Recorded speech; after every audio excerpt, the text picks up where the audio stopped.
Hello, this is Mary Dubler, and this is another in our series on plants, trees, and flowers of the Bible. Our topic today is myrrh, one of the three gifts brought to Jesus by the Magi, men that today are often called the three kings or the three wise men of the Christmas story. Myrrh trees are in the genus Commiphora, and species such as Commiphora abyssinica are native to Africa, Arabia, Madagascar, and India.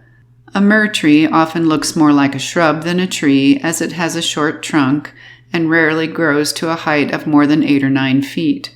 It has thorny branches with nondescript flowers that bear plum-like fruits, and the bark peels in papery flakes.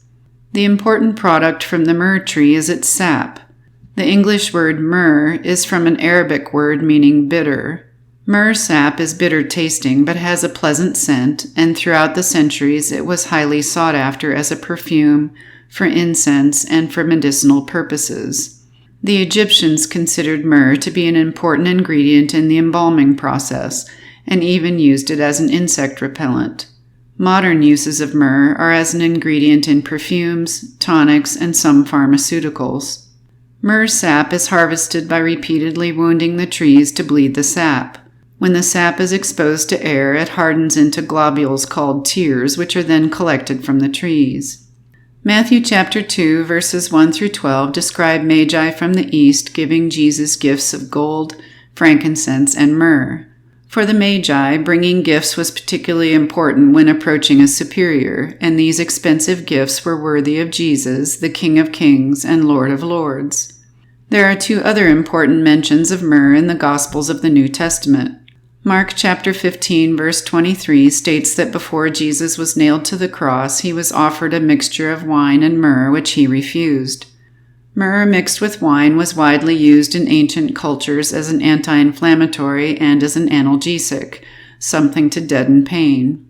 When Jesus refused to drink this mixture, he chose to experience the terrible suffering of crucifixion with his senses intact. John chapter 19, verses 38 through 42 describe how after Jesus died on the cross, Joseph of Arimathea and Nicodemus took Jesus' body and wrapped it in long sheets of linen with about 75 pounds of a mixture of myrrh and aloes. This process was the Jewish burial custom, and the myrrh mixed with aloes acted as an astringent, and the fragrance would counteract the odor once the body started to decay. Jesus died on the cross, but his body did not decay. 3 days after he was crucified, he rose from the dead. All 4 Gospels relate the events of the resurrection and how Jesus appeared to his disciples and others.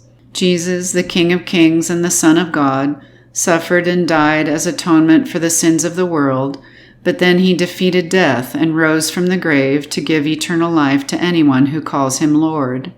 In John chapter 11, verses 25 and 26, we read one of the 7 great I am statements, declarations Jesus made about himself. Jesus said, "I am the resurrection and the life.